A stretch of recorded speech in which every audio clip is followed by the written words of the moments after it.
Olá, boa noite. Ele é um dos principais teóricos da globalização alternativa e vem pregando ao mundo a necessidade de uma resistência coletiva ao modelo atual, que é o da globalização neoliberal. O Roda Viva entrevista esta noite o sociólogo português Boaventura de Sousa Santos, professor da Faculdade de Economia da Universidade de Coimbra. O nome é conhecido e reconhecido nos principais ambientes acadêmicos do mundo.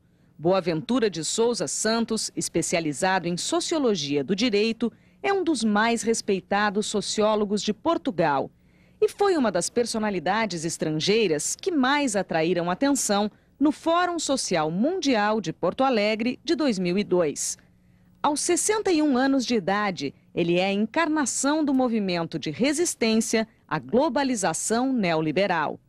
Teoriza a busca de uma globalização alternativa, dentro da ideia de que não existe apenas um caminho único para o mundo, que é possível encontrar outras saídas, sem a exclusão social que o atual modelo vem impondo a uma grande parcela da humanidade. Pelos cálculos do Banco Mundial, dos pouco mais de 6 bilhões de habitantes da Terra, quase 3 bilhões vivem, cada um, com menos de $2 por dia. Entre nós, a Fundação Getúlio Vargas calcula que 30% dos brasileiros vivem abaixo da linha de pobreza. O impacto do atual modelo de economia mundial na vida dos países emergentes e pobres tem sido o tema central dos estudos e dos livros de Boaventura Sousa Santos. Ele acaba de organizar e publicar A Globalização e as Ciências Sociais. O livro reúne textos próprios e de outros 15 intelectuais portugueses. Como outros pensadores de outros países, eles também estão envolvidos nos questionamentos políticos, econômicos e sociais do momento e buscam as bases das mudanças que possam abrir os caminhos para a globalização alternativa. Bem, vou apresentar agora os nossos convidados para a entrevista com o professor Boaventura. Ao meu lado está o sociólogo Emir Sader, que é professor doutor e coordenador do Laboratório de Políticas Públicas da Universidade Estadual do Rio de Janeiro. A arquiteta Regina Meyer, doutora professora da Faculdade de Arquitetura e Urbanismo da Universidade de São Paulo. Terezinha Rios, doutora em Educação e professora da PUC de São Paulo. A vereadora Aldaís Espossato, do PT, que é também professora doutora e professora de pós-graduação da PUC. O Francisco Whittaker, que é o secretário executivo da Comissão Brasileira de Justiça e Paz e membro do Comitê de Organização do Fórum Social Mundial. O cientista Carlos Novaes, aqui da TV Cultura de São Paulo, e o economista Luiz Gonzaga Beluso, que é editor da revista Carta Capital e também professor da Unicamp. O programa Roda Viva é transmitido em rede nacional para todos os estados brasileiros e também para Brasília, mas hoje não vai ser possível a sua participação por fax, por telefone, por e-mail, como você está acostumado a fazer, porque o nosso programa está gravado. Professor Boaventura, boa noite, professor. Boa noite. Professor, gostaria de fazer uma pergunta ao senhor, recém-participante do Fórum Social de Porto Alegre, na condição de estrangeiro, uma vez que nós estamos já imersos na campanha política eleitoral no nosso país. Algumas pessoas acusaram o Fórum Social de Porto Alegre de ter se transformado no imenso palanque do PT. Como o senhor esteve lá, e eu gostaria de começar com um tema polêmico, eu gostaria de saber se o senhor concorda com essa afirmação, se realmente o Fórum Social de Porto Alegre foi um imenso palanque do PT. Eu tenho muito respeito pelo PT, mas o PT é demasiado pequeno para o que nós vimos em Porto Alegre. Foi um fórum, realmente, foi um palanque, mas um palanque do mundo, que é uma coisa muito mais ampla. E, portanto, eu penso que os milhares de organizações que lá estiveram presentes e movimentos sociais de tantas dezenas de países realmente são a garantia de que o fórum não poderia ser apropriado politicamente por nenhuma organização. É evidente que, tendo tido lugar em Porto Alegre, na cidade de Porto Alegre, que está sediada no estado do Rio Grande do Sul, ambos com a gestão PT, é natural que os governos, quer o municipal, quer o governo estadual, tivessem uma presença nesse fórum, uma vez que sobre ele recaiu também parte do trabalho organizativo. Mas penso, não me dei conta desse tipo, não penso, se houve alguma tentativa de aproveitamento, penso que ela foi relevante, porque as pessoas, a esmagadora maioria das pessoas que ali estavam presentes, não se davam conta dessa luta política, nem das lutas internas dentro do PT, nem das lutas presidenciais neste momento. Penso que foi relativamente irrelevante, seria a minha leitura. Carlos Novaes. Professor, quem foi ao Fórum Social Mundial pôde ver uma diversidade enorme, uma pluralidade enorme de diagnósticos e de alternativas e de agentes sociais. Eu lhe perguntaria o seguinte: como é que o senhor vê a possibilidade de construção de sujeitos, de atores políticos que transformassem essas diferentes vozes em veios de ação prática e de transformação? Porque a globalização é altamente complexa, como o senhor mostra no seu livro. O senhor pretende, inclusive, que se fale de globalizações e não apenas de globalização. O adversário, digamos, é muito poderoso. E o que se nota é ainda uma desarticulação, pelo menos aqueles acostumados às formas de ação política e de ação estratégica do passado, se nota uma desarticulação dos atores ainda. Como é que o senhor vê, se é que é necessário, a superação dessa desarticulação para que se obtenha realmente resultados? Não, eu penso que tem razão, sobretudo se nós olharmos para este movimento à luz do que foram os movimentos anteriores. É evidente que a sensação que nós temos é de fragmentação, de desarticulação, de incapacidade de ação, exatamente porque não configura. Estamos perante um facto político novo que exige uma análise política e uma teoria política nova. Todos nós estávamos habituados a ter um sujeito histórico relativamente definido, ou fosse em termos de classe, ou outras que tinham uma forma organizativa. No caso da classe operária, era o Partido Comunista ou Socialista, consoante os contextos, e, naturalmente, o movimento sindical, que veiculava, por sua vez, um conhecimento considerado científico do marxismo, da ciência moderna, a qual tinha, digamos, uma dimensão de universalidade que, com o tempo, ir-se-ia impor a todo o mundo. Bem, estamos num mundo completamente distinto. Viu? Centenas de organizações são sujeitos, realmente todos eles são sujeitos históricos, mas não há um sujeito histórico. Porque o problema é que estas organizações e movimentos que aqui estiveram presentes, é evidente que estão a fazer trabalho no concreto. Provavelmente não estão a trabalhar numa alternativa com a grande, mas estão a trabalhar em alternativas com a pequeno. Venham da Índia, de Moçambique, de qualquer país da Europa, dos Estados Unidos, eles estão envolvidos em lutas concretas que representam alternativas à globalização neoliberal. E que são uma forma alternativa de globalização na medida em que elas já se estão, digamos assim, a interligar, a constituir uma rede que ainda é embrionária, e já lhe respondo exatamente porque penso que tem isso em mente, ainda é embrionária, é uma rede que tem que se consolidar, que tem que se fortalecer, mas que existe já. E, portanto, neste momento, a ideia do sujeito, como eu costumo dizer, em Porto Alegre, no Fórum Social Mundial, são sujeitos todos aqueles que se recusam a ser objetos. Não há um sujeito histórico privilegiado, de facto. E não há sequer nenhum movimento que possa hegemonizar todos os outros. Pode haver tentativas, mas não há. E, portanto, nós estamos num movimento novo, num facto político novo.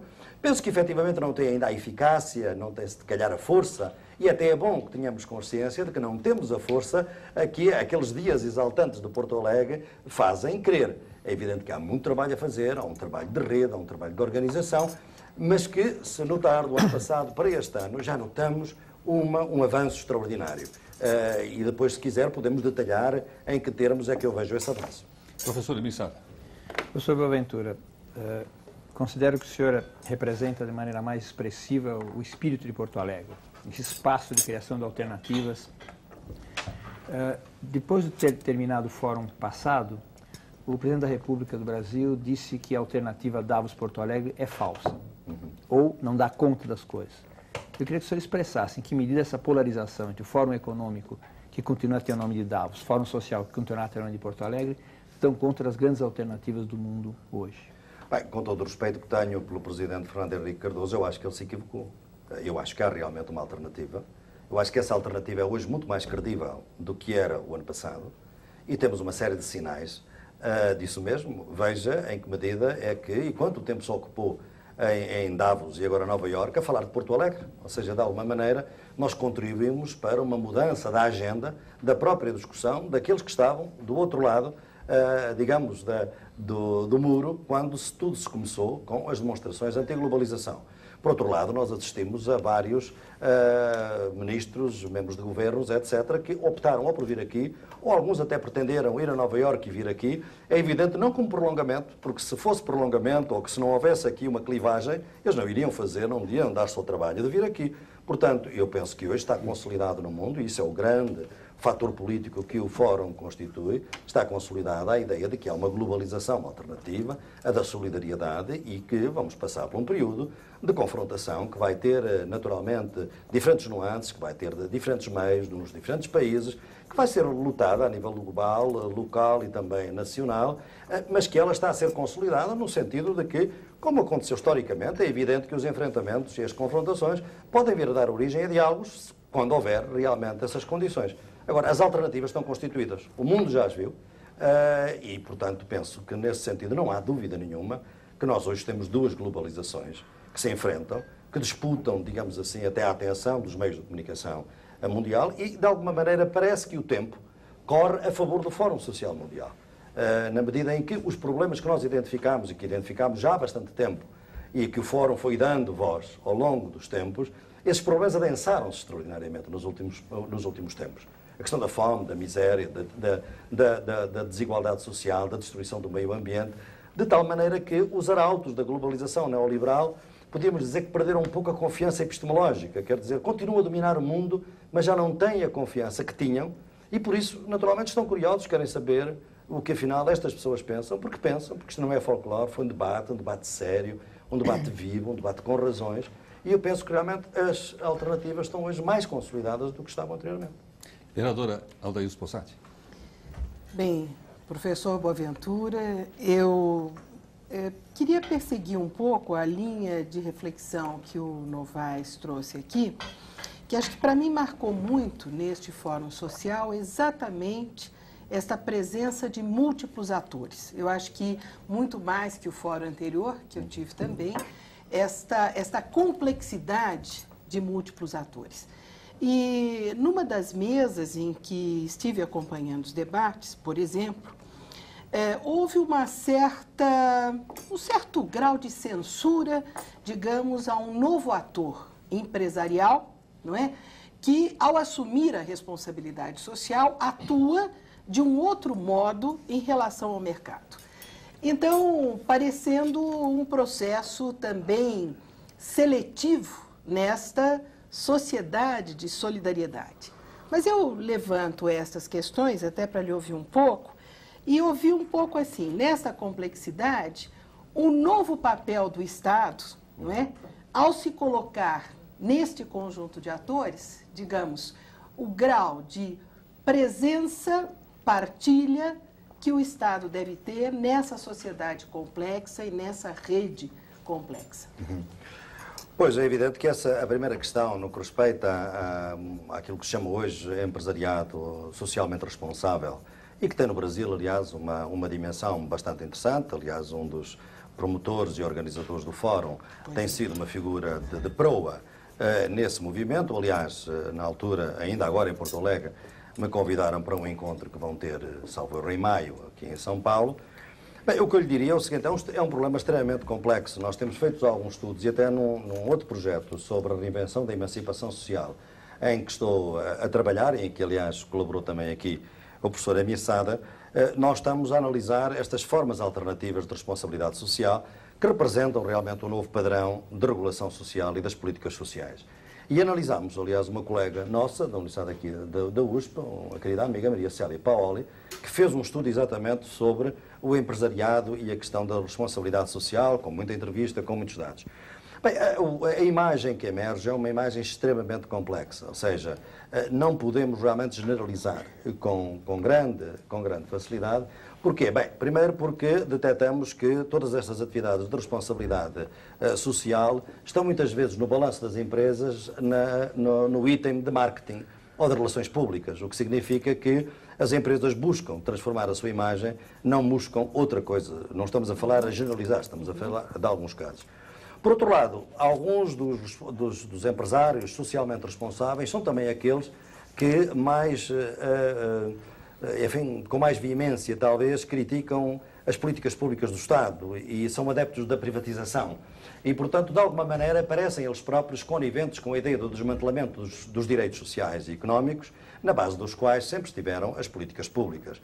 Portanto, desde que se entenda que este empresariado socialmente responsável não se pode de modo nenhum substituir ao Estado, não tem possibilidades de garantir direitos, não podemos substituir uma cultura de cidadania, de direitos, por uma cultura de filantropia, porque é demasiado tarde, penso eu, no nosso tempo, para que isso possa ser aceite e possa ser, digamos assim, passado despercebido. As pessoas hoje têm uma grande consciência já dos seus direitos e também têm muita consciência da falta que esses direitos lhe fazem, quando não são efetivamente cumpridos.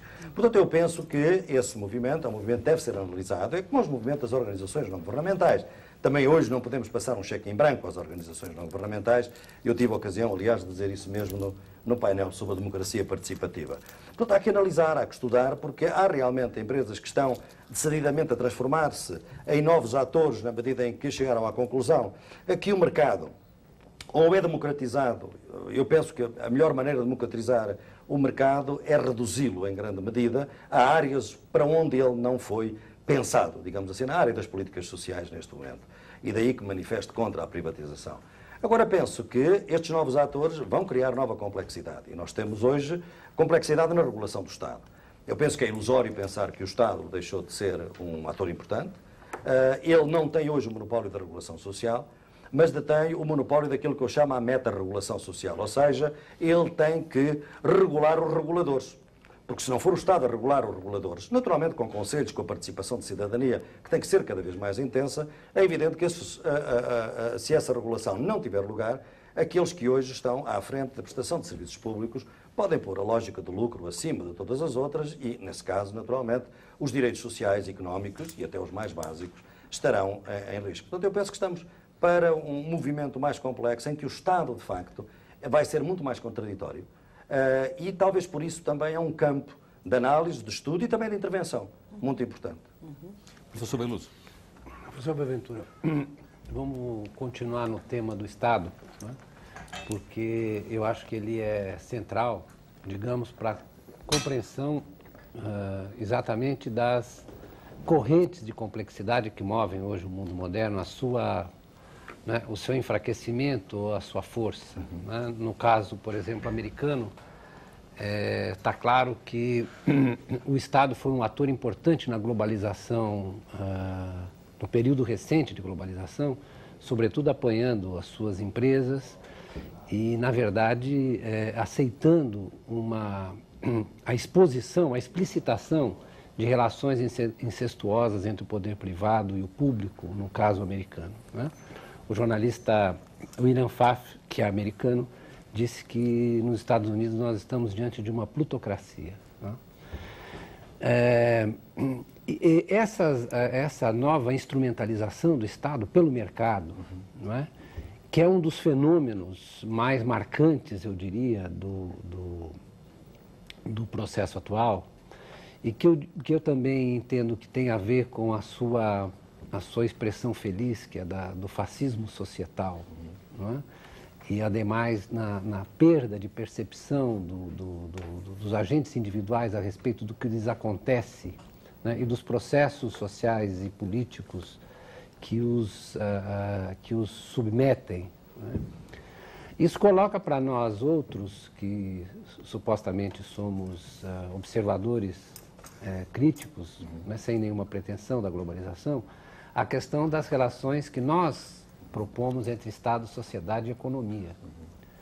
Porque essas relações não são fáceis de se encaminhar, não é? Dado o fato de que o avanço, por exemplo, da concentração capitalista, do despotismo do capital financeiro, não é? Do comando, porque o capital financeiro, para mim, sobretudo, além de ser, é o comando e a regulação da concorrência hoje em dia. Então, nós temos que ter propostas claras, porque o Estado já foi, digamos, apanhado já por esse sistema econômico. Né? As relações já estão muito íntimas, para não dizer incestuosas. Né? Pois, eu acho que essa é uma questão, também ela fundamental, exatamente porque se nós olharmos a história do capitalismo, sobretudo do capitalismo que dominou nos países do Norte e que de alguma maneira foi o que estabeleceu o tom, quer no período colonial, quer no período do imperialismo, este capitalismo foi um capitalismo em que houve realmente uma uma disputa entre, digamos, um princípio do Estado que começou a querer regular a economia, socializando a economia, mostrando que o trabalho não era apenas uma força produtiva, eram também relações sociais, eram homens e mulheres, eram famílias que queriam levar os seus filhos à escola, que deveriam ter direito a comprar os produtos que eles próprios produziam e que não podiam ficar fora desse mercado. E foi aí que se gerou uma tensão entre o mercado, que por sua vez pensava que se podia autorregular, o que obviamente não era verdade, porque esse mercado exigia uma presença do Estado a todos os níveis, nomeadamente ao nível da repressão, porque era importante que o Estado assegurasse a segurança da exploração, digamos assim, do trabalho, e o Estado, de alguma maneira, sob a pressão das classes populares, e nomeadamente da classe operária, foi realmente regulando esse mercado. E, portanto, a tensão foi entre o Estado e o mercado. E criou-se, a certa altura, uma ideia, que foi a ideia dominante da social-democracia, era de que uma economia de mercado seria até aceitável, dentro de limites, desde que o mercado fosse regulado, mas uma sociedade de mercado seria eticamente repugnante. E, portanto, o Estado teve como função histórica criar interações não mercantis. Um operário, uma família, quer mandar o seu filho à escola, bem, se não tem dinheiro, há uma escola pública onde ele pode ir.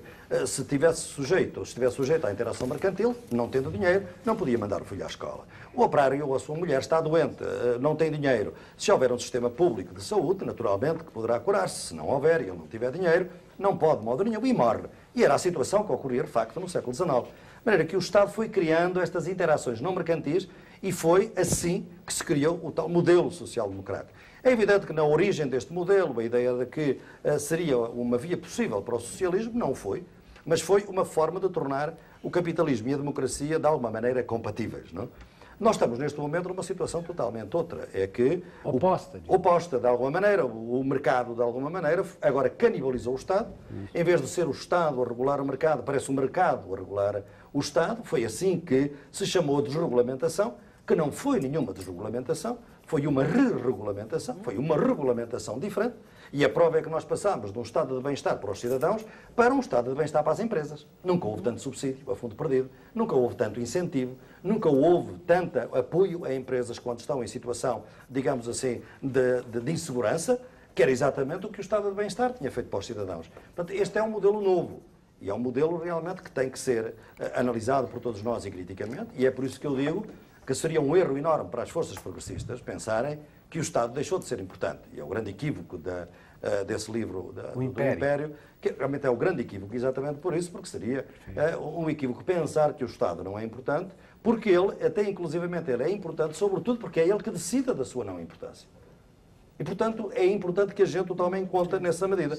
Portanto, e acho que nessa medida as lutas têm que ser, talvez não sejam só as lutas dentro do Estado, digamos assim, mas também não só as lutas fora do Estado, como se quis, enfim, durante alguns dos campos da esquerda. Nós hoje não nos podemos dar, digamos, ter o privilégio de podermos ter lutas fora do Estado ou dentro do Estado. Temos que as lutar todas com o mesmo entusiasmo, a mesma dignidade e a mesma seriedade e também a mesma ideia de não violência, penso eu que é importante. O capitalismo produz seus coletivos. Como? O capitalismo produz seus coletivos. Exatamente, sem dúvida. Sem dúvida. Chico, sua pergunta, por favor. Pois não. Doutor Boaventura, eu vou passar para o outro polo, do Estado para a pessoa. Uhum. Não o indivíduo, mas a pessoa nas suas relações diversas. Nós temos no Brasil uma realidade que o senhor, inclusive, conhece bem, já citou em muitos dos seus trabalhos, o problema da desigualdade social. Insuportável. Um nível que, inclusive, provavelmente, no mundo é dos mais fortes. Que tem um outro aspecto trágico para nós, que é a banalização dessa desigualdade. Isto é, ela é aceita como um fato da realidade. Tanto é assim que ela continua e se aprofunda. Não se desenvolvem políticas diretamente vinculadas a esse problema, só indiretamente. Agora, no fórum, veio além daquele encantamento que ele produziu em todos nós, e inclusive torna difícil, para quem não esteve lá, e nós que estivemos, não é? Traduzir aquela intensidade, aquele volume, aquele sopro de esperança que nos percorreu a todos. Inclusive a Susan George, aliás, saindo, ela falou, ganhei energia para um ano de trabalho nesse fórum. Foi realmente uma coisa muito forte, não é? Na verdade, para mim apareceu, e para quem não esteve lá, que ficou com as notícias insuficientes, ou mesmo distorcidas, é difícil transmitir tudo o que aconteceu. Mas para mim surgiu uma novidade importante nesse fórum, exatamente relacionada com a pessoa. Quer dizer, a questão da mudança interior. como condição para mudar o mundo. Não é? Além das mudanças de estruturas, não é? Haveria necessidade que o objetivo também houvesse uma mudança no subjetivo. Claro. Tanto no aspecto da não banalização, não é? Como no aspecto das nossas próprias práticas, dos que lutam. Por exemplo, passar efetivamente da competição para a cooperação. Para quem luta na política, isso é um esforço muito, muito forte. Agora, houve uma oficina específica trazida por grupos franceses sobre transformações estruturais, transformações pessoais. Houve uma conferência que me impressionou, eu tive a oportunidade de ter sido facilitador dessa conferência, que era sobre princípios e valores. Essa conferência reunia um teólogo cristão, um pesquisador marxista, uma feminista espanhola, uma pesquisadora, e 2 indianos pós-gandianos. Né? Era um leque realmente interessante. E havia nada mais, nada menos que 2.000 pessoas no fórum. Foi uma das maiores presenças, foi dessa conferência. O tema atraiu. E para mim, inclusive, a coisa ficou muito clara como proposta de mudança interior. Até um dos palestrantes disse, tudo bem, temos que mudar por dentro, nós todos, mas nós nos mudaremos por dentro tentando mudar a estrutura. Ou seja, não é uma coisa antes da outra, mas uma coisa junto com a outra. Mas o que me impressionou muito no final, na sessão de fechamento, na sessão de fechamento do fórum, aquele colombiano que trouxe aquela concha, né? Da qual ele tirava um som lancinante, não é? E na fala dele, ele falava mudança interior. Gostaria que o senhor dissesse alguma coisa sobre essa questão. Não, obrigado por me dar a oportunidade de o fazer, porque eu penso que estas transformações pelas quais nós lutamos, elas têm que passar por essa transformação interior. Eu costumo dizer que não faz nenhum sentido criarmos mapas emancipatórios se não tivermos viajantes que os vão ler, que os vão usar. E exatamente a subjetividade da modernidade, a pouco e pouco desinteressou-se da emancipação, porque a própria criação da subjetividade inconformista, rebelde, digamos assim, ela foi, de alguma maneira, através de muitos sistemas, desde a sociedade de consumo, ao sistema educativo e a outros grandes instrumentos da modernidade, esse inconformismo que passou pela banalização do horror e da violência, que nós assistimos todos os dias nos próprios meios de comunicação social ou nos mídias, como dizeis aqui, é evidente que o que nós estamos realmente hoje, como grande tarefa, penso eu, é criar outra vez o inconformismo. É muito importante que não nos deixemos banalizar. Portanto, há um aspecto de pedagogia muito forte. Aliás, um dos atrativos do fórum, e a razão porque ele produz esse encantamento, é porque ele é uma maciça manifestação de pedagogia, onde todos aprendem sem que ninguém ensine. E exatamente isso que vem até na melhor tradição do Paulo Freire, é uma pedagogia nova, onde muitas pessoas, por exemplo, até com uma pequena ideia simples, por exemplo, se nós, em vez de construirmos um submarino, dedicássemos aquele dinheiro do submarino, quantas casas de habitação social poderíamos construir na América Latina? E as pessoas ficam absolutamente espantadas. Há esta pedagogia, digamos assim, que tem que ser feita. E essa sim é que vai criar as tais subjetividades que se movem por causas e não por interesses. Veja que, mesmo quando se tratou das sociedades que lutaram pelas grandes transformações sociais, houve realmente, por vezes, muita divisão, muito fraccionalismo, etc. Porquê? Porque essas forças lutavam por causas e não apenas por interesses. A direita sempre se moveu por interesses e por isso é que é mais fácil ela pôr-se de acordo do que a esquerda, digamos assim. Ora, é no mundo dos princípios que nós hoje devemos pôr as nossas complacências. Sobretudo porquê?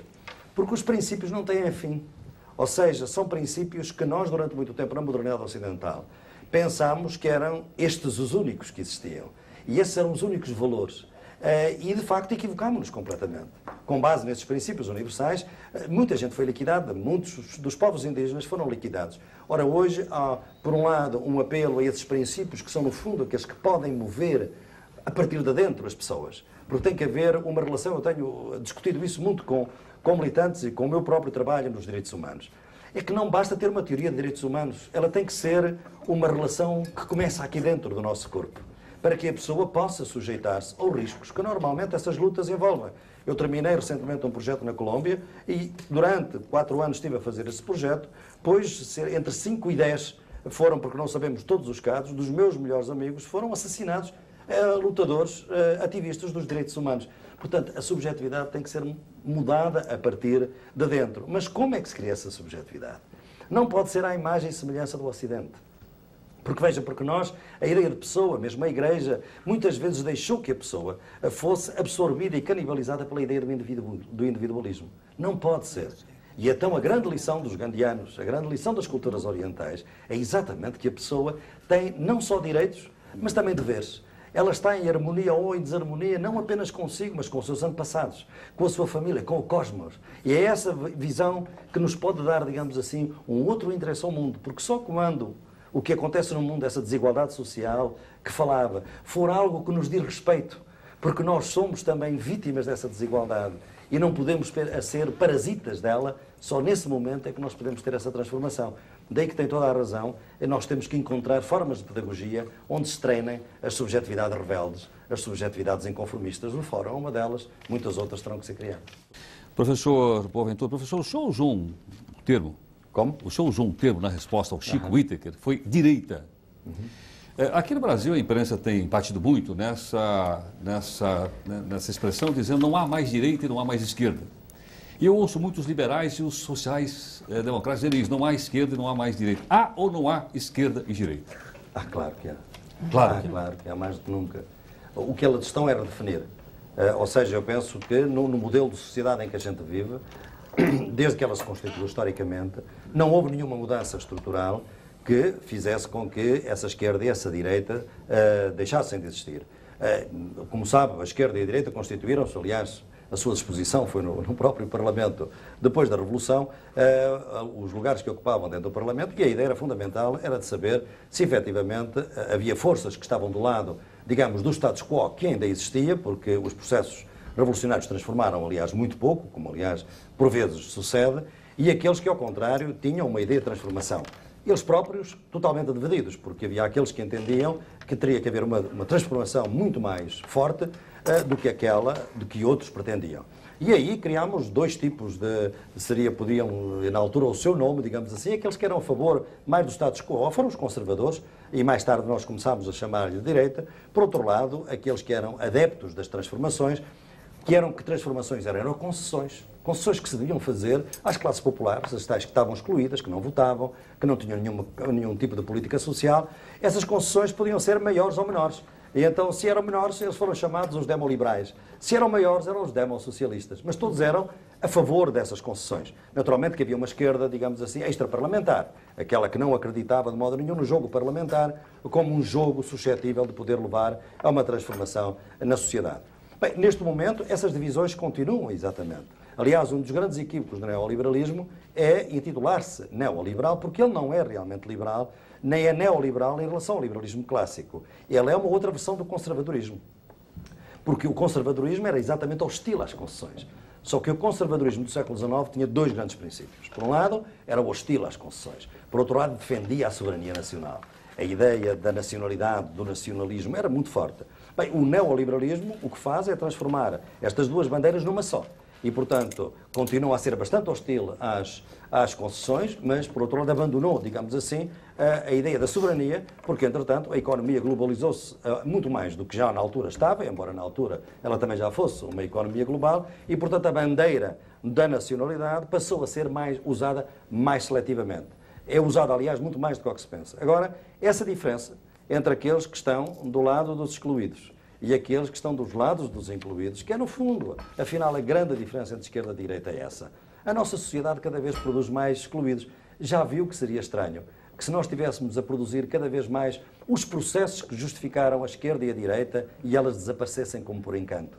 Não, essa ideia do fim da esquerda e da direita é uma ideia que vigorou e que tem vindo a vigorar fundamentalmente pelo predomínio das teorias centristas, que exatamente eram teorias a que já no século XIX os liberais também muitas vezes tendiam a privilegiar a ideia de que não há esquerda nem direita. Porquê?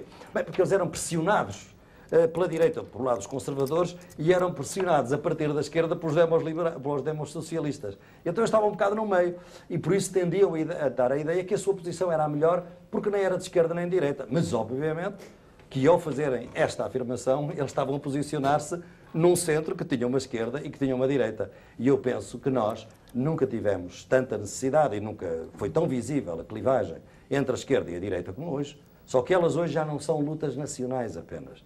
Nós hoje temos lutas globais, o Fórum Social Mundial é uma expressão disso mesmo, ou seja, nós começamos hoje a ver que estas bandeiras da inclusão social, no fundo, do direito à diferença, a esquerda também modificou-se muito isso. Veja que a esquerda, durante muito tempo, foi identificada até com o movimento sindical, por exemplo. Bem, mas o movimento sindical tolerou crimes ecológicos tremendos. O movimento sindical tolerou crimes sexistas tremendos. Porquê? Porque não era considerada a luta fundamental. A luta fundamental era a luta contra a exploração. É evidente que essa luta é hoje muito importante. E longe de nós de pensarmos que ela deixou de ser importante, mas há todas estas outras lutas. E, portanto, por isso hoje, a luta contra o sexismo, a luta contra o racismo, é fundamental na nossa sociedade. Portanto, hoje, a esquerda, digamos assim, é aquela que luta pela igualdade, mas também pelo direito à diferença. Já não é apenas uma luta pela igualdade e pela inclusão, é também uma luta pelo reconhecimento da diferença, dentro de certos parâmetros que, naturalmente, têm que ser eles próprios objetos de negociação, de argumentação e de diálogo democrático. Professora Regina. Pois não. Eu vou continuar com o tom provocativo do primeiro bloco dentro do segundo. Nos seus textos aparece constantemente o adjetivo neoliberal, né, para definir o tipo de globalização. E eu acho que a adjetivação que os textos trazem mostra o quanto a opção segunda que está se procurando para a globalização é sobredeterminada pela primeira. Né? Porque eu sinto muito mais força no seu texto, quando o senhor define, através desses adjetivos, o processo, né, que está ocorrendo, do que as alternativas apresentadas. As alternativas, elas estão ainda, elas flutuam do ponto de vista conceitual. Então, eu acho, por exemplo, o neoliberal é forte, ele se explica, o senhor explica bem. Mesmo os países semiperiféricos, que para mim, falava, por que não se fala mais países subdesenvolvidos? Né? A gente fala país semiperiférico, que já mostra que não é mais a verticalidade, é uma espécie de... é um dentro e um fora, está no centro ou na periferia, que está contando. Bem, professora, as alternativas têm um problema, é que são alternativas a uma norma. Por isso é que a gente fala de alternativa. O facto de falarmos de alternativa tem uma armadilha em si mesmo. É que ela, ao formular-se como alternativa, já está, de alguma maneira, a conceder que existe uma norma que é dominante, em relação à qual ela se desvia.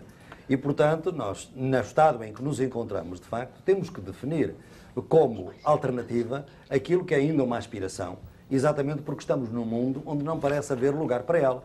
Nem talvez surpreenda que nós sejamos mais eloquentes a analisar exatamente essa realidade dominante e menos eloquentes a vermos essas emergências.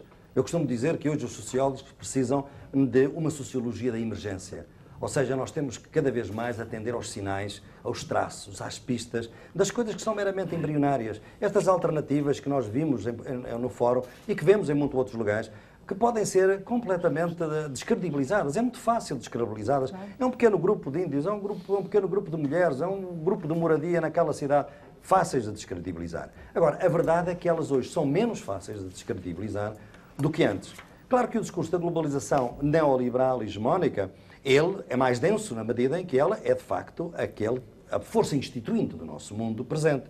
No entanto, ela tem fraturas e começamos a analisar as suas fraturas. Veja que, por simplicidade do nosso próprio discurso, por vezes falamos de globalização neoliberal. Mas é evidente que há diferenças, por exemplo, entre a União Europeia e os Estados Unidos. A União Europeia teve uma presença maciça aqui, enfim, em termos relativos, mas uma presença maciça para quem é, de alguma maneira, um dos grandes pilares da globalização hegemónica, juntamente com o Japão e os Estados Unidos. Os Estados Unidos teve sim, mas pelo outro lado da sociedade civil, digamos assim, não pelo seu lado oficial. Por outro lado, sabemos que existem guerras enormes comerciais entre a Europa e os Estados Unidos. E, aliás, são essas guerras, de alguma maneira, que justificam um pouco a outra guerra militar que os Estados Unidos, neste momento, estão a empreender a nível global. Portanto, a própria globalização hegemónica é hoje mais internamente diversificada. Mas é evidente que a sua força ainda torna pouco visíveis para muitos as alternativas. Simplesmente, elas estão a constituir-se. Não é um processo histórico. E, naturalmente, que a história tem mais paciência que nós, porque nós temos idades limitadas, nós estamos sempre com aquela preocupação que o mundo mude durante o nosso próprio futuro, daí a nossa impaciência. Agora que os avanços, veja, há 4, 5 anos ninguém falava realmente que há uma alternativa. Toda a gente pensava que a globalização neoliberal não só era irreversível, como era única, que não podia nada pôr-lhe frente. Hoje, a única racionalidade possível, né? Quer dizer, a sua questão com o Castells, que aparece logo aqui no início do trabalho, é exatamente o que o Castells fala. Trata-se de um processo objetivo e não de uma ideologia, e está sendo tratada como uma única racionalidade nesse sentido. Exato, e é por isso que nós também falamos, falou dos países semiperiféricos. É dentro de um contexto de uma teoria do sistema mundial que está, obviamente, em transição, e há alguns autores que pensam, o Castells é exatamente um deles, que hoje já não faz sentido falar de países mais desenvolvidos e países menos desenvolvidos, ou países centrais, países periféricos ou países semiperiféricos, que são aqueles países de desenvolvimento intermédio. Como é, de alguma maneira, Portugal, como é o Brasil, como é a China neste momento, talvez, como é o México, como é a Colômbia, como é a África do Sul, dentro dos diferentes continentes. Bem, nós temos vindo a usar essa designação exatamente porque eu penso que estes países semiperiféricos, sobretudo os que têm grandes populações, como é o caso do Brasil, têm um papel enorme em transformar as regras de jogo, porque podem fazê-lo.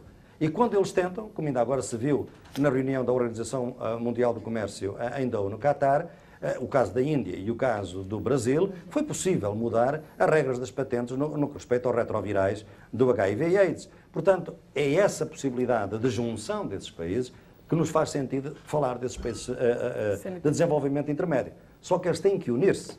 Não podem ser cada um à procura, digamos assim, como eu costumo chamar, a migalha de reconhecimento que vem de Washington.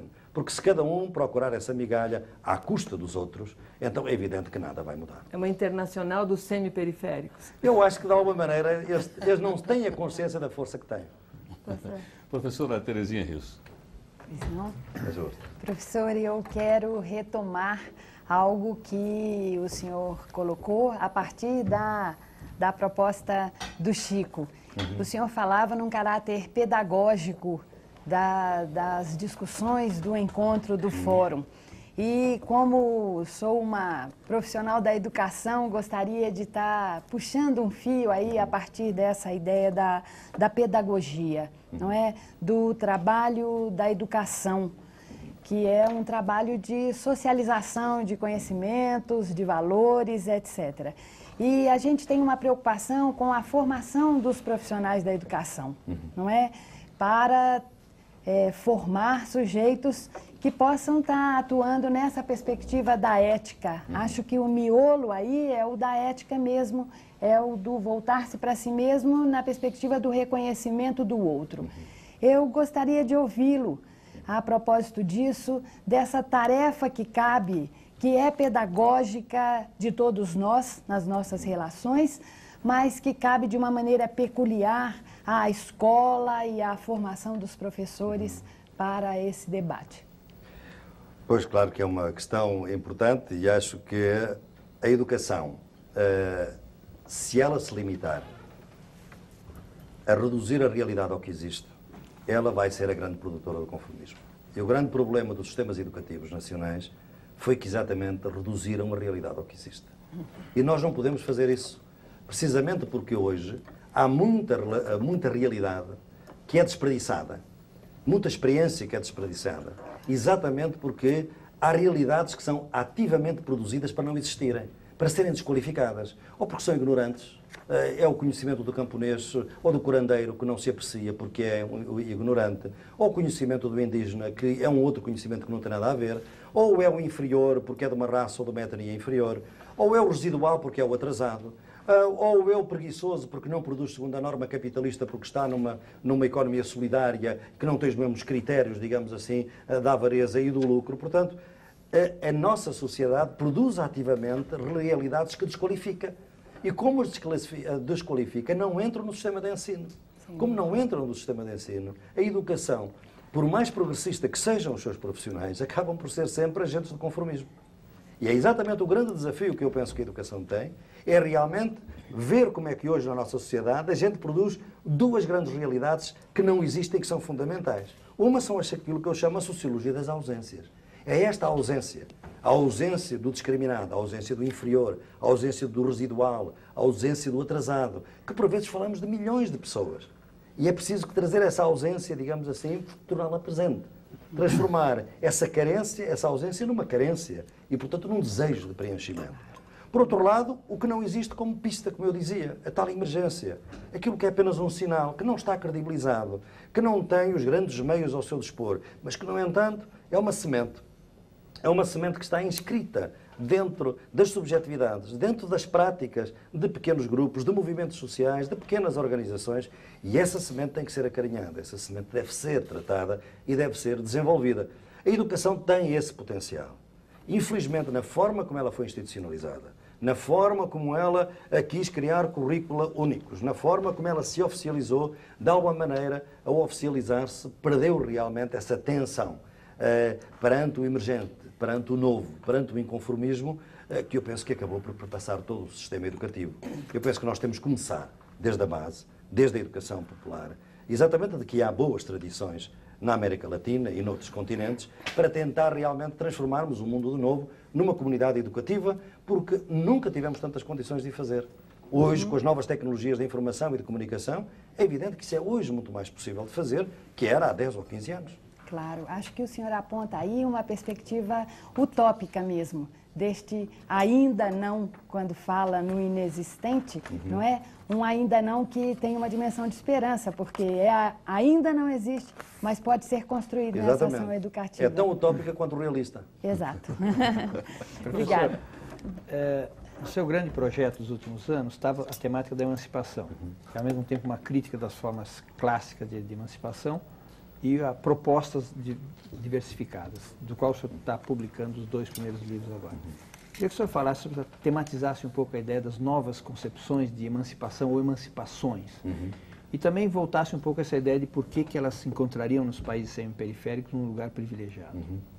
Olha, eu penso realmente que nós temos que reinventar a emancipação social exatamente porque os esquemas de emancipação que nós tivemos no passado não funcionaram, até alguns transformaram-se num grande pesadelo, nomeadamente, enfim, há diferenças dentro da esquerda acerca do comunismo soviético, mas é evidente que não foi de modo nenhum, pelo menos aí haverá acordo, a tal momento de libertação e de emancipação do mundo. Portanto, muitas ideias emancipatórias transformaram-se em pesadelos. Portanto, hoje estamos num processo de reinventar essa emancipação social. Como é que ela se reinventa? Bem, ela reinventa-se exatamente de uma maneira nova. E é por isso que o Fórum de Novo tem muita importância aqui. É porque nós tivemos sempre um pensamento ocidental, ao contrário do pensamento oriental. Foi um pensamento sempre legislativo e produtivo. Isto é, isto já vem de Hegel.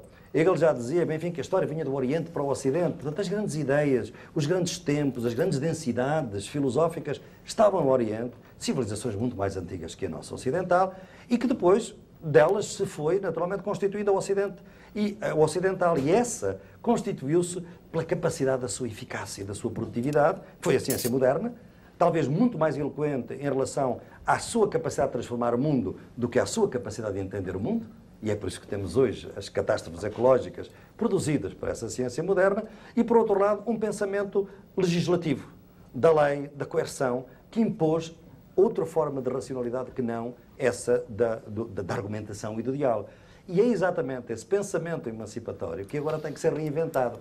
Para o reinventarmos, temos que criar aquilo que eu chamo as epistemologias do Sul. Isto é, temos que ir exatamente a esses sujeitos, a essas subjetividades, a essas culturas que ficaram completamente suprimidas, marginalizadas pela cultura europeia, da qual, naturalmente, eu me orgulho bastante, porque eu não quero, de modo nenhum, ser um especialista em cultura oriental ou em cultura africana.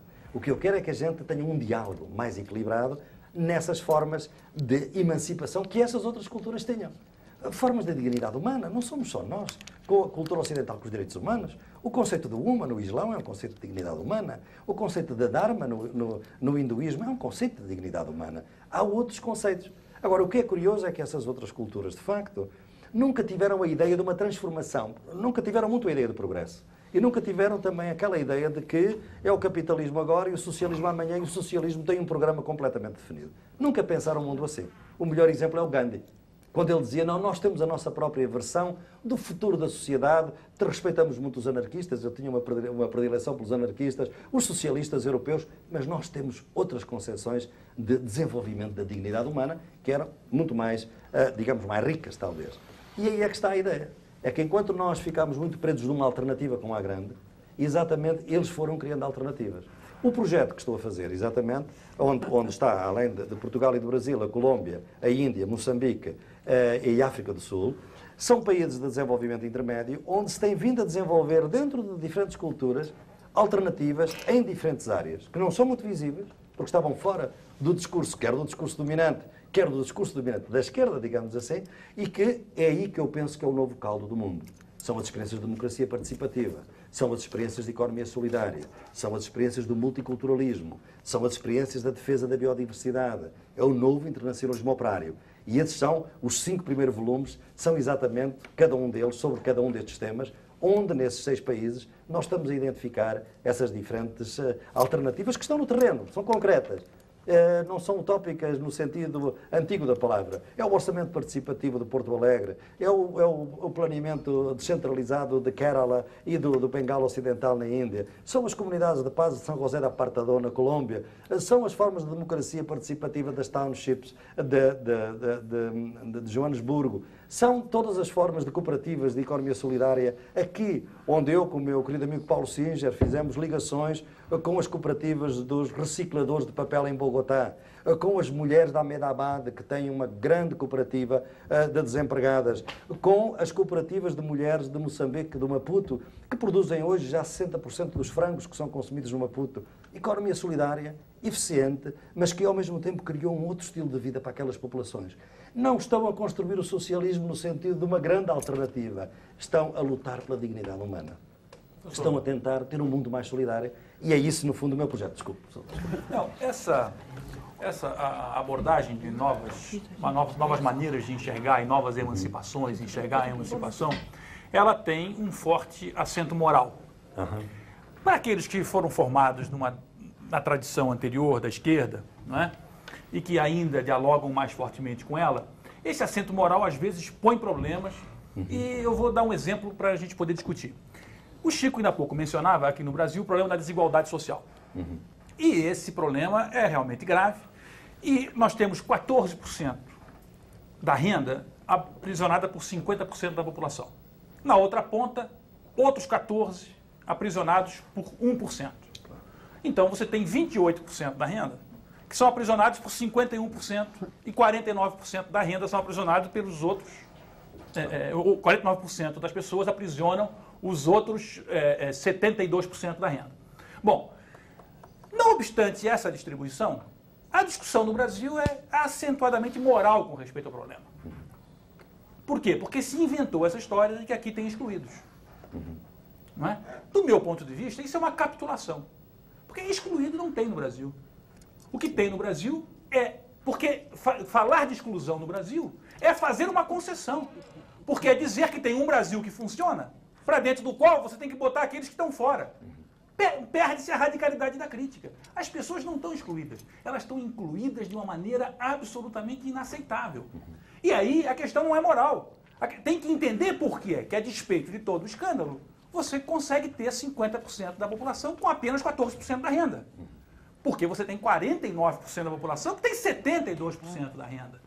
Na hora que você vai enfrentar essa discussão no Brasil, me parece que o acento moral mais prejudica do que ajuda. E a ideia de que tem dois Brasis, a Bela Índia, como um economista brasileiro falou no passado, mais desarma do que arma para a luta. Por quê? Porque você fica insistindo na ideia de que tem que botar dentro do sistema quem está fora. Na verdade, tá, pelo menos no Brasil, não estou falando da África, mas pelo menos no Brasil está todo mundo dentro do sistema. E o sistema é que tem que ser criticado. Nesse sentido, talvez o vocábulo globalização tenha ajudado um pouco a perda da radicalidade da crítica ao capitalismo. Né? A ideia de novas globalizações, outras globalizações, talvez esteja jogando fora boa parte da crítica consistente ao capitalismo. Né? E, finalmente, bom, então, eu queria que o senhor reagisse a essa história da exclusão, que eu acho realmente que é indevida e tal. E eu queria acrescentar algo a partir da resposta que o senhor deu ao Emir, que é o seguinte, e está no seu artigo na Folha. O senhor menciona a Indonésia, o senhor menciona a China, a Índia, o Paquistão, o Brasil, que são países de grandes populações. Que são sociedades, então, que articuladas poderiam oferecer uma alternativa. Por que a Rússia está de fora?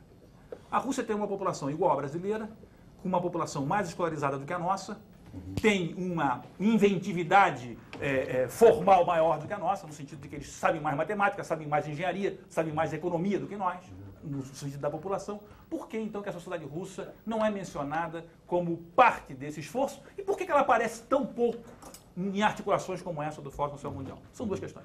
São duas questões, qualquer delas merecem uma reflexão. A primeira, obviamente, que a moral, sem a economia, é moralismo.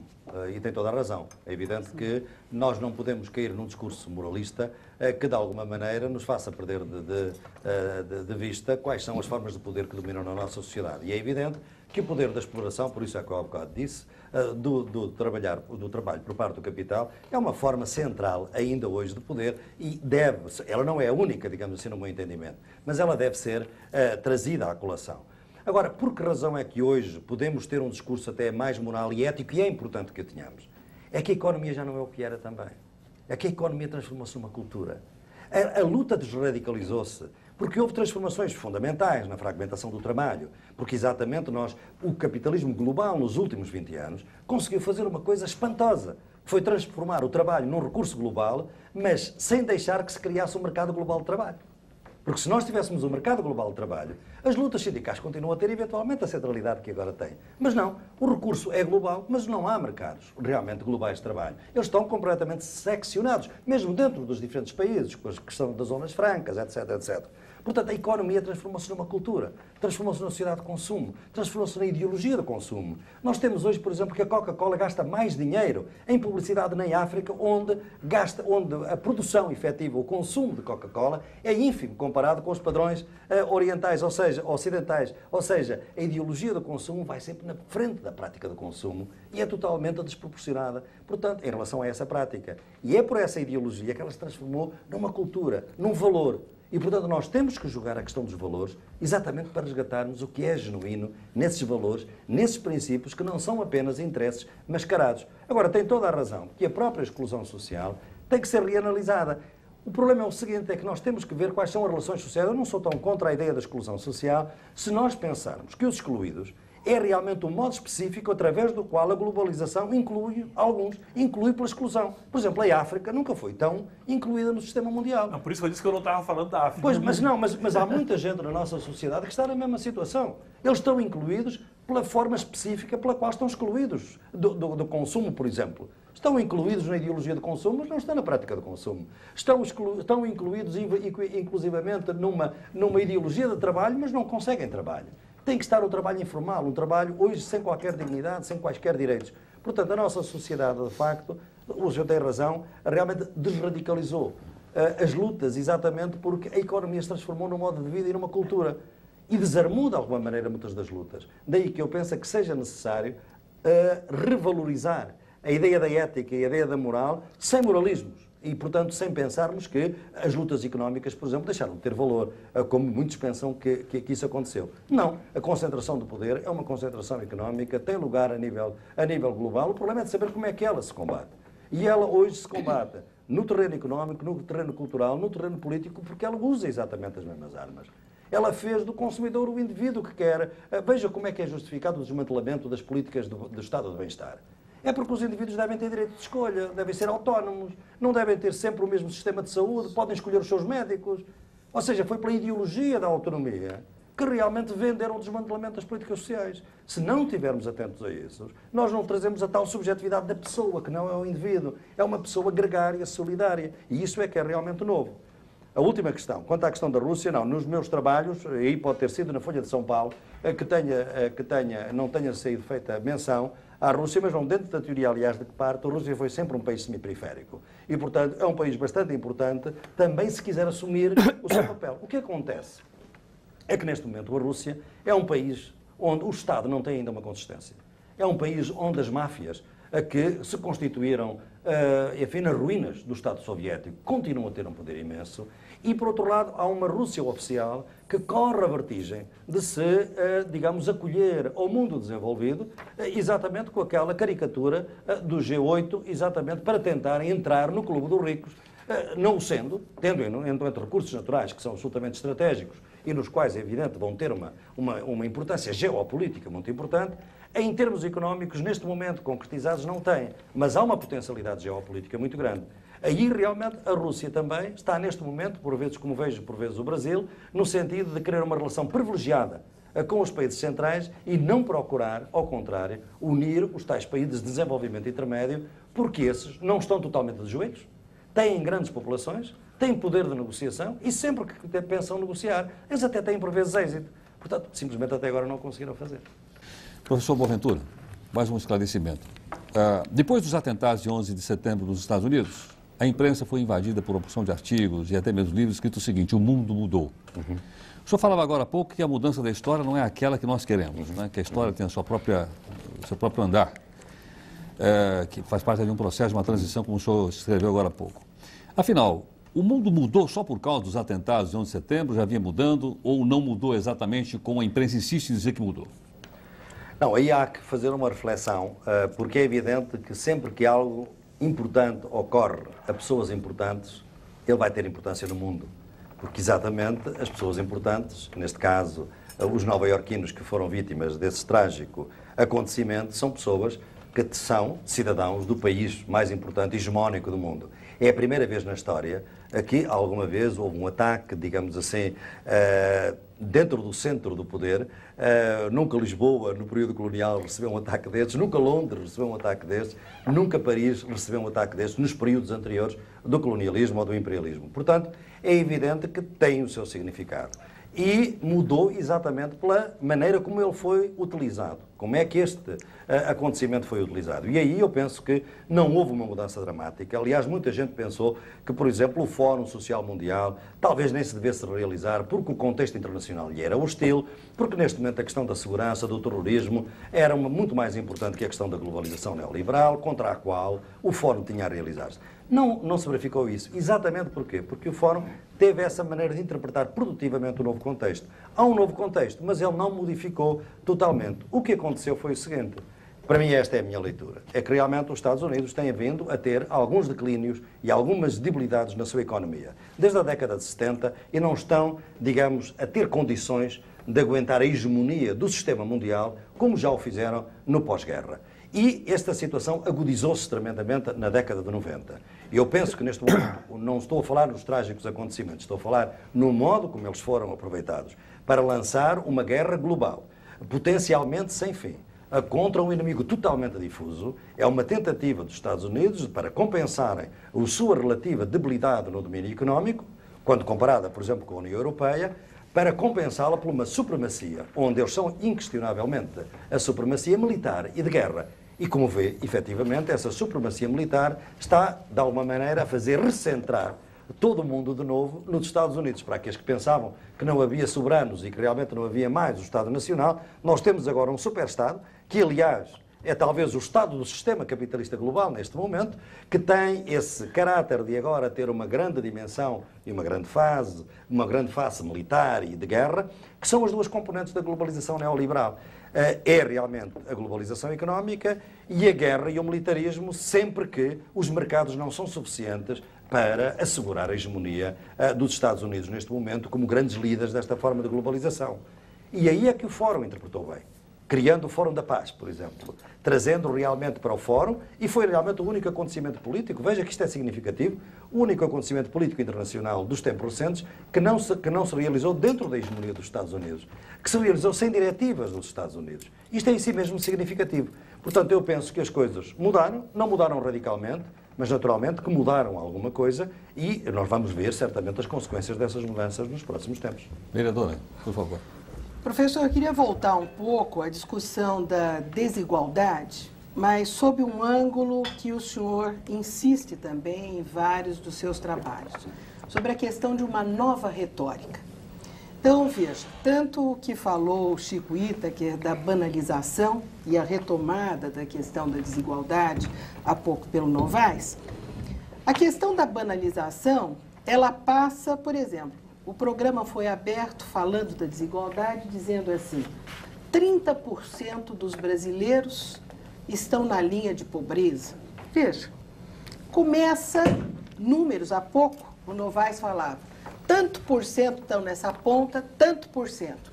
Estas formas são enigmáticas do ponto de vista da construção concreta da ética. Por quê?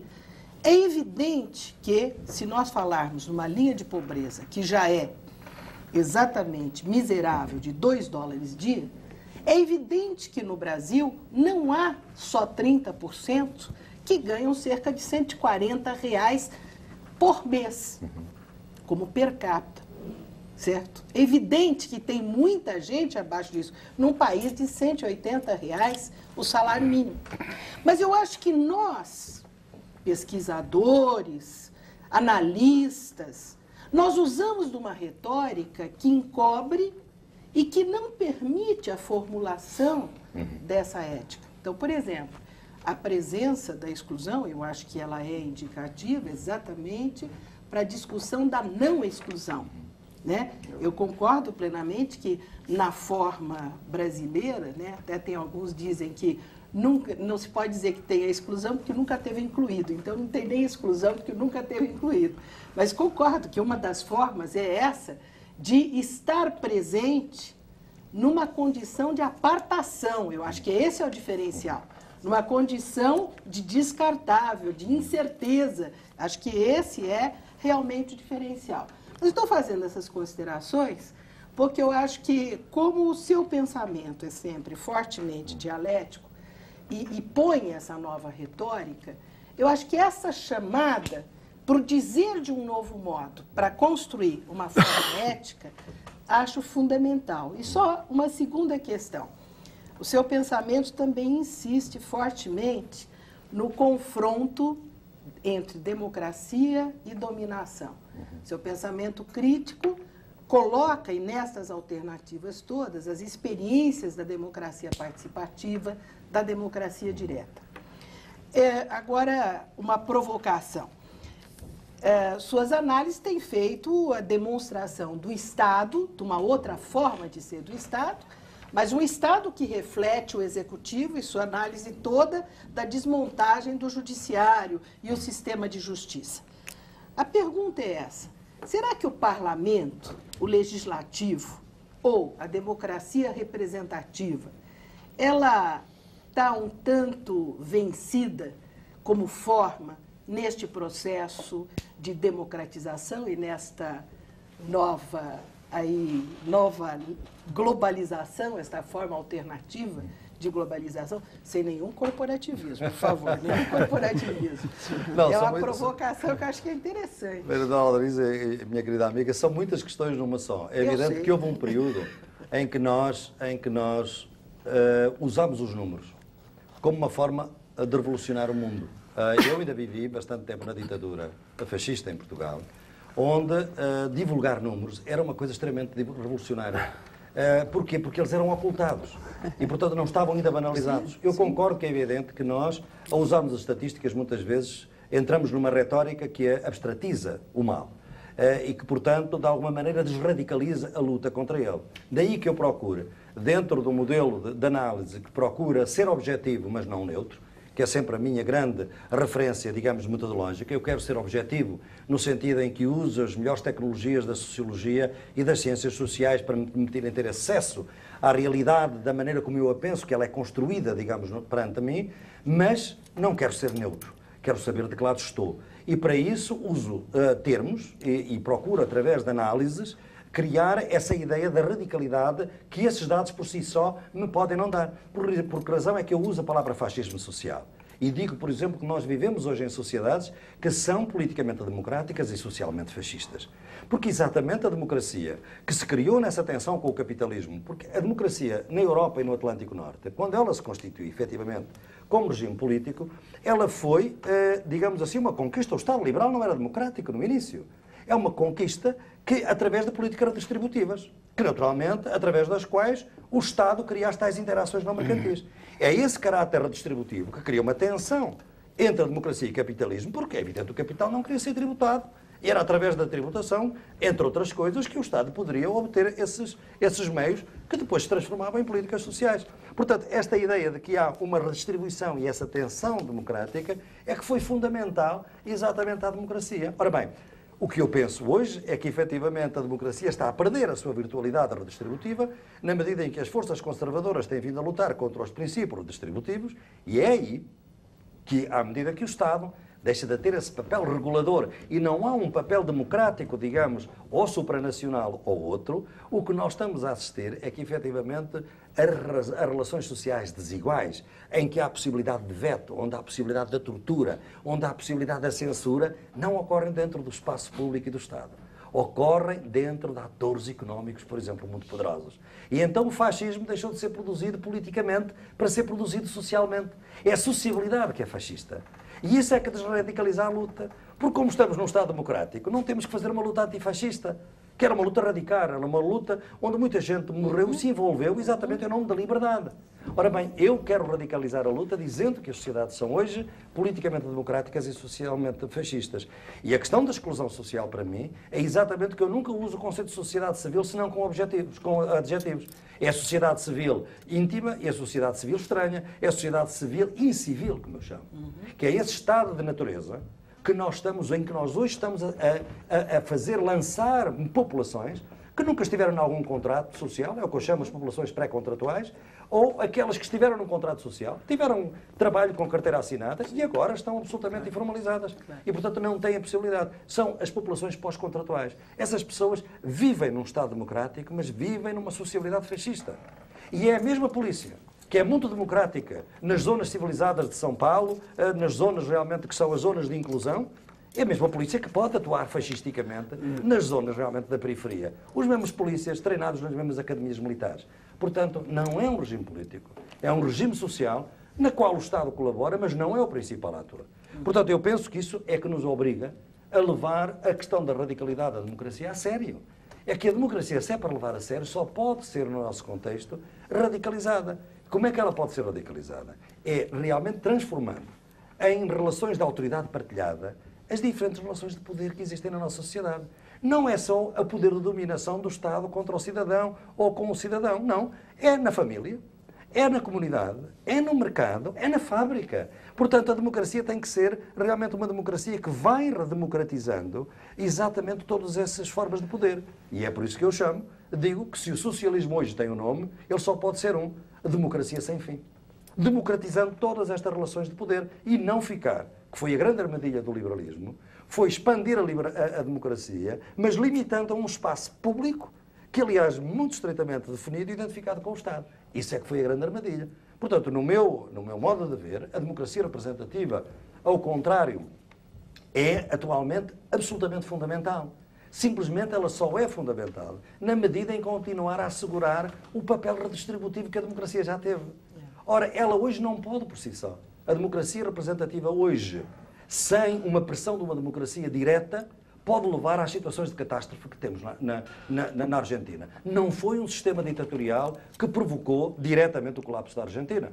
É evidente que lhe fez quase tudo para que ele realmente ocorresse. Mas é evidente que temos mais de 10 anos de regime democrático. Portanto, o que nós precisamos é criar uma nova forma de criação de complementaridade, de confrontação, sempre que for possível, mas também, ou for necessário, mas de complementaridade, como vemos até em Porto Alegre, podemos ver isso, e podemos ver em muitos outros lugares, em Queiral é outro exemplo, nos meus tais estudos que tenho vindo a fazer, complementaridade entre a democracia representativa e a democracia direta ou participativa. É esse o novo modelo político para o qual temos que apontar.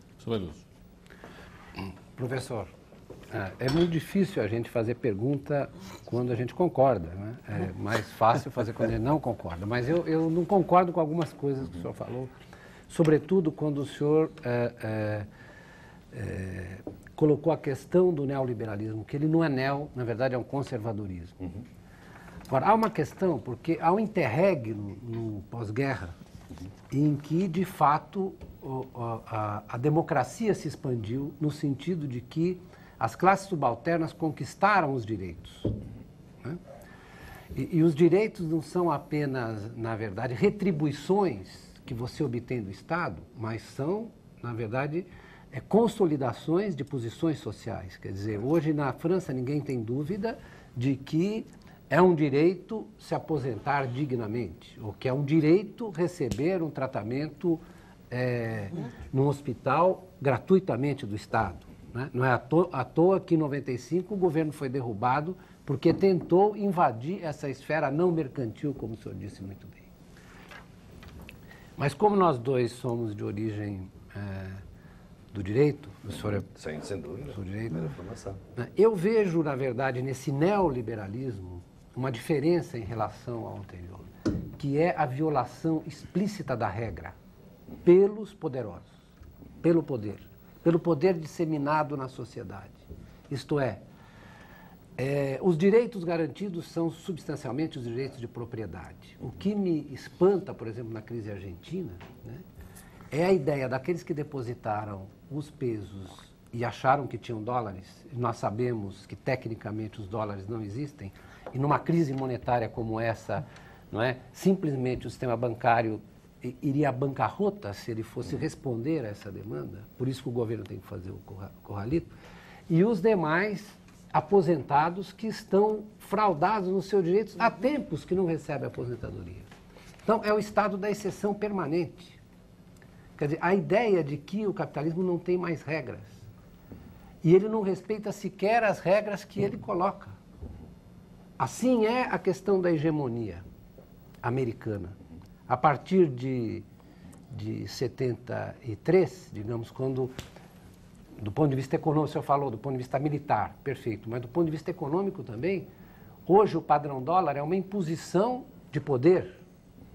Não nasce de nenhum sistema internacional de reservas, né? Nasce do poderio americano, né? De confrontar as outras economias e impor o dólar como padrão. E quem não se submete, né, a essa regra, né? A essa regra que não é uma regra, na verdade, é uma não regra, porque do ponto de vista da teoria monetária internacional tradicional, o padrão dólar viola todas as regras. Então, é isso que eu queria lhe perguntar. Por isso é que eu insisto no neo. O neo é porque, depois da experiência da conquista dos direitos, nós estamos numa etapa regressiva. Numa etapa de voltar para trás. Né? De destruir o espaço de direito, aquela esfera não mercantil que foi conquistada pela luta social. Então, eu insisto na questão de que se trata de um neoliberalismo e que, curiosamente, nos coloca as forças progressistas na defensiva. Porque nós somos obrigados a dizer, não é? Não queremos isso, não queremos aquilo, não queremos aquilo outro. Não é? E é tão avassaladora que nós temos dificuldade de dizer, olha, aquilo que foi conquistado nós queremos que se mantenha. Nós queremos partir daqui. Né? E nós queremos, na verdade, suprimir as outras relações de poder, e acho que o senhor é bastante Foucaultiano nisso, as outras relações de poder que estão metidas no meio da sociedade e que não são aquelas estabelecidas pela relação jurídico-política do Estado. Não é isso que é a ampliação da democracia? Eu acho que talvez não sejamos em desacordo na ideia de que, quando eu falo que o neoliberalismo não é um liberalismo de tipo novo, mas é um novo conservadorismo, é que exatamente é nesse desmantelamento dos direitos, porque os conservadores não eram hostis a que as pessoas pudessem ser alimentadas quando estavam com fome. O que não queriam é que eles tivessem o direito a isso. Porque o sistema do ciclo económico, ora podia dar para eles poderem ser alimentados cabalmente ou não. O direito tem uma rigidez. Quando se tem um direito, não é segundo o ciclo económico. Eu quero ser aposentado, quero ter a minha aposentadoria, não vai depender do ciclo económico. Claro. Eu posso mandar o meu filho à escola pública, não vai depender do ciclo económico. E isto é que foi a grande revolução dos direitos. Ora, é exatamente isto que neste momento está em causa. Porque exatamente na luta contra os direitos é transformar realmente os direitos em questões de solvência. Portanto, se eu estou bem empregado agora, o meu ciclo económico permite-me que eu leve o meu filho a uma escola particular onde pago X reais por mês, muito bem. Se eu amanhã não puder, não posso fazer. Portanto, é nesse sentido. Agora, as regras, é evidente que há regras, quer dizer, os países hoje, o que nós temos é uma situação nova. É que quem impõe as regras não se sente obrigado a obedecer às mesmas regras. A hipocrisia é absolutamente generalizada neste momento. Aliás, isso aplica-se à própria União Europeia, que é extremamente proteccionista, no que respeita fundamentalmente aos produtos agrícolas, embora tenha tomado algumas medidas por pressão dos movimentos sociais na Europa, significativas no sentido de abertura dos mercados do terceiro mundo, muito mais que os Estados Unidos, mas é evidente que o que estamos atualmente é que nesta situação de grandes assimetrias entre os Estados realmente poderosos e aqueles que não têm poder, é que há países realmente que sabem bem que há regras. Por exemplo, veja, os últimos pacotes do Equador e da Bolívia, do Fundo Monetário Internacional, um tem 140 regras e outro tem 200 regras. Isto é, as condicionalidades são 140. Para receberem um empréstimo, eles têm que seguir à letra aquelas regras. Então há regras. Só que estas regras não são as regras, primeiro são ditadas unilateralmente, não foi as Nações Unidas, não foi nenhum fórum democrático. Por outro lado, os Estados Unidos não as cumprem. Os Estados Unidos, depois do 11 de setembro, por exemplo, tornaram-se protecionistas na indústria do aço e veja até na indústria têxtil, exatamente para obterem o consenso de um parlamentar no Congresso, exatamente para o novo orçamento de guerra que eles queriam fazer e a aprovação da própria guerra. E depois também para o fast track, como se chama essa legislação que o Presidente hoje tem privilégio de poder realizar. Ora bem, para isso, aumentou o protecionismo têxtil. Sabe o que é que isto significa? São milhares de trabalhadores da Guatemala e das Honduras que vão ficar sem emprego. Ora bem, é esta hipocrisia no sistema que nós temos que denunciar. Professor, tinha uma questão Agora, eu acho que é minha vez. Ah, pois não. Não é, Heródoto? Pois não, professor. Ou não é? Não, é sua. Pois não. Eu sou arquiteta e trabalho com as questões urbanas. No seu livro, elas aparecem de maneira, eu diria, assim, ligeiramente na borda das questões. Muitas vezes, mas sempre na borda. Não há uma presença clara. Mas encontrei uma entrada muito interessante para pensar na cidade de São Paulo, que o senhor agora está visitando e conhece. O senhor diz o seguinte, que a globalização de uns resulta na localização de outros, né? O que é isso? A globalização identificada com a modernização e a localização identificada com o atraso, a precariedade, melhor dizendo.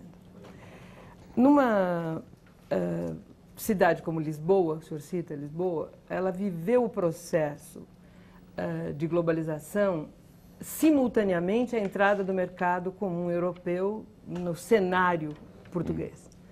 E com isso Lisboa sofreu um processo de modernização bastante grande, né? E é bem visto, pelo que eu entendi pelo seu texto e por outros textos seus, que a modernização em Lisboa se deu através da forma como o mercado comum europeu lidou com a cidade. A cidade é fundamental para a nova economia e o mercado comum lidou com as cidades, melhorando as suas condições, criando situações novas. Numa cidade como São Paulo, nenhuma cidade é totalmente global, né, no sentido de ter uma... Só está identificada com o que tem de moderno e de resolvido.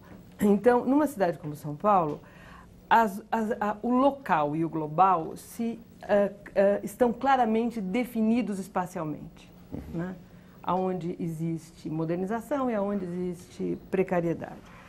Essas duas instâncias nos colocam diariamente, arquitetos têm que trabalhar objetivamente com a cidade, nós temos uma tarefa propositiva diante da cidade, que é como lidar com essa permanente dualidade, né, que se apresenta, modernização versus precariedade, global versus local, diante do fato de que a cidade de São Paulo, hoje, ela precisa ganhar uma melhor condição de desempenho. E que as duas pontas têm força e nos pressionam. Como é que o senhor vê isso? Olha, realmente, talvez nestes livros, mas noutros, a questão urbana é muito forte na minha presença, até no meu trabalho, até porque eu comecei o meu trabalho de doutoramento vivendo na favela do Jacarezinho, no Rio de Janeiro, exatamente a trabalhar sobre questão urbana e sobre as formas de resolução de disputas e de conflitos dentro das favelas, neste caso no Jacarezinho. Portanto, para mim a cidade foi sempre uma incidência enorme do meu trabalho. E eu penso que hoje, efetivamente, ela é ainda mais importante. Porquê? Porque são as cidades, aliás, nós vimos isso no Fórum das Autoridades Locais em Porto Alegre, onde, efetivamente, foi claro que estes fenómenos de exclusão que a globalização está a criar, eles são normalmente fenómenos urbanos hoje em dia, porque muita gente é obrigada, é expulsa das suas terras, da agricultura, como a gente está a ver, por exemplo, neste momento no México, e naturalmente estas são as cidades que aguentam e que sofrem as consequências de toda esta globalização. E, portanto, elas são um retrato em ponto pequeno, embora sejam mamutes, sejam grandes metrópoles, de todas estas contradições. E as contradições estão inscritas numa nova ressignificação da cidade. Veja, 70% do fluxo eletrónico do Brasil ocorre numa única avenida de São Paulo, que é a Avenida Paulista. Não é na cidade de São Paulo, é na Avenida Paulista. Portanto, ela está muito mais conectada com o resto do mundo que com as ruas transversais ao lado da Avenida Paulista. Portanto, é esta desigualdade que é muito grande hoje. E aí eu gostaria de chamar a atenção exatamente para o trabalho da professora Aldeísa Sposati, que é o mapa da exclusão social, que exatamente foi uma tecnologia que nós, aliás, em Portugal estamos neste momento a adotar também, que permite ver como é que está territorializada a diferenciação do investimento social e, portanto, os graus de inclusão. A gente pode ter uma mancha hoje de São Paulo em que vê claramente onde é que os investimentos são aplicados, onde é que está a qualidade de vida, onde é que está a qualidade da educação, onde é que está a qualidade dos serviços. E isso é hoje que nós temos que ter em mente, na análise e também na luta, para evitarmos essa situação que eu chamo o fascismo do apartheid social, que é exatamente as cidades cada vez mais divididas entre as zonas civilizadas e as zonas selvagens. As zonas civilizadas são hoje os condomínios fechados, que se defendem por todos os meios. Em Joanesburgo já estão, os muros estão eletrificados e são, aliás, mortíferos, se alguém lhes tocar por acidente ou de propósito. Aqui não sei como é ainda, mas veja, é a grande divisão entre as zonas selvagens e as zonas civilizadas. Isso é o fim do espaço público. Que as cidades, desde a Renascença, significaram esse espaço Mas público. essa questão já está mais complexa na medida em que hoje aponta-se, não me lembro o nome do sociólogo francês, que aponta para uma questão nova, que a proximidade física não é mais uma distância, né? Tem uma proximidade física com distância social. Essa questão tem muito mais presença do que já teve no passado, onde a periferia e o centro tinham distâncias, né? Correspondentes. A população de rua estavam a presença de situações contraditórias numa proximidade muito maior. Sem dúvida. Ok, professor Boaventura, nós estamos com o nosso tempo encerrado, queremos agradecer a gentileza da sua participação, muito obrigado. Professor Boaventura de Souza Santos, sociólogo português aqui conosco, queria agradecer também a presença de todos aqui no Roda Viva, muito obrigado, e convidá-lo para o próximo programa Roda Viva, na próxima segunda-feira, às 10h30 da noite. Tenha, portanto, uma excelente semana e muito obrigado pela sua audiência. Bom,